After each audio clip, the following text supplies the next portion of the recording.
Hello friends, Radhe Radhe. આજે આપણે બનાવવાના છીએ એકદમ પરંપરાગત મીઠી અને ઘીથી ભરપૂર ગુજરાતી ફાડા લાપસી, કે જે પ્રસાદમાં પણ બનાવાય છે અને કોઈ ખાસ દિવસોમાં પણ બનાવી શકાય છે. તો ચલો આજે બનાવી લઈએ સરળ રીતે એકદમ દાણાદાર ફાડા લાપસી. તો ચલો હવે આપણે રેસીપી સ્ટાર્ટ કરીએ. સૌ પ્રથમ આપણે એક પ્રેશર કુકર લઈ લઈશું. પ્રેશર કુકરમાં 2 ચમચી જેવું આપણે ઘી એડ કરીએ અને 1 વાટકી મેં ફાડા લીધા છે. ફાડા લાપસીના જે ફાડા આવે છે ઘઉંના, એ લીધા છે. એ એડ કરી લઈએ અને સરસ રીતે આપણે ઘીમાં મિક્સ કરી લઈએ. અને ફાડાને આપણે થોડી વાર સુધી ઘીમાં શેકાવા દેવાના છે. પ્રોપર દાણા શેકાઈ જશે એટલે પ્રોપર દાણા જે છે ઘઉંના ફાડા, એ થોડા વ્હાઈટ થઈ જશે. હવે આવી રીતે પ્રોપર શેકાવા દઈશું.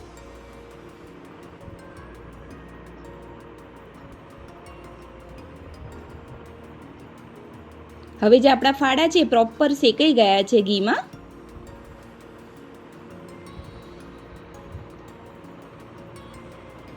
હવે આપણે એમાં પાણી નાખી દઈશું. 1 વાટકીની ફાડા સામે 3 વાટકી આપણે પાણી એડ કરવાનું છે ફાડામાં.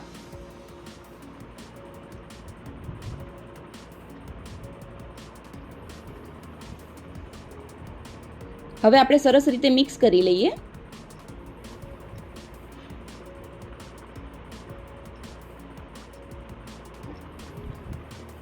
હવે આવી રીતે પાણી ઉકળી જાય પછી આપણે પ્રેશર કુકરને બંધ કરી લઈશું અને 3 થી 4 સીટી વગાડીને આપણે જે ફાડા છે આપણે બાફી લેવાના છે.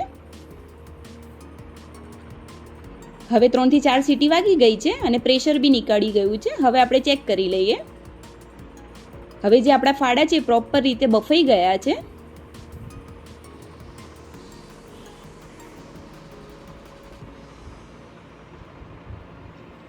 હવે આપણે લાપસી વઘારી લઈશું. એક કઢાઈ લઈ લઈએ. કઢાઈમાં આપણે 3 થી 4 ચમચી જેવું આપણે ઘી એડ કરીશું.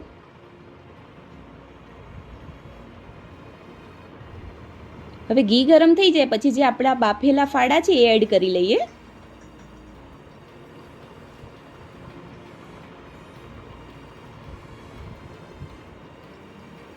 આ ફાડાના માપથી 3 થી 4 વ્યક્તિને સર્વ થાય એટલી ફાડા લાપસી તૈયાર થઈ જશે. હવે સરસ રીતે આપણે ઘીમાં બાફેલા ફાડા જે છે એને શેકી લઈશું. 5 મિનિટ સુધી શેકાવા દઈશું ઘીમાં. હવે જે આપણા ફાડા છે એ શેકાઈ ગયા છે. 1 વાટકી ફાડાની સામે આપણે 1 વાટકી ગોળ લઈશું. પછી તમે સ્વાદના એકોર્ડિંગ તમે ગળ પણ નાખી શકો છો. હવે સરસ રીતે મિક્સ કરી લઈએ. જ્યાં સુધી ગોળ ઓગળે ત્યાં સુધી આપણે એને હલાવતા રહીશું.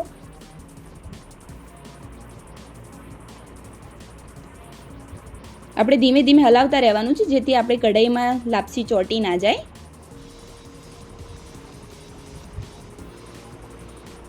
હવે થોડી આપણે ખાંડ નાખી દઈશું. તમે ખાંડની જગ્યાએ ઓનલી ગોળનો બી ઉપયોગ કરી શકો છો. હવે સરસ રીતે મિક્સ કરી લઈએ. લાપસીમાંથી ઘી છૂટું પડે ત્યાં સુધી આપણે એને શેકાવા દઈશું.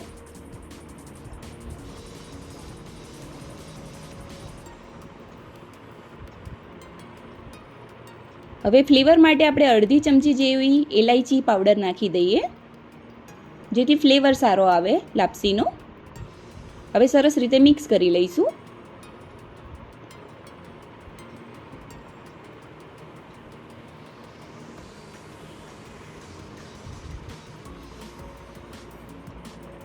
આ રીતે પ્રેશર કુકરમાં લાપસી બનાવવાથી તમારી જે લાપસી છે ઝટપટ બની જાય છે. હવે મેં ડ્રાયફ્રૂટ લીધા છે, કાજુ બદામ લીધા છે, એના ચોપ કરીને આપણે ઘીમાં થોડા શેકી દીધા છે. થોડા ક્રિસ્પી થઈ ગયા છે. હવે આપણે એની અંદર એડ કરી લઈએ લાપસીમાં. હવે સરસ રીતે મિક્સ કરી લઈએ.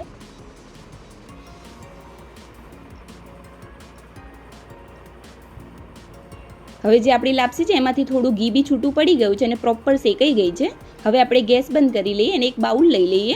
બાઉલમાં આપણે લાપસી સર્વ કરી લઈશું.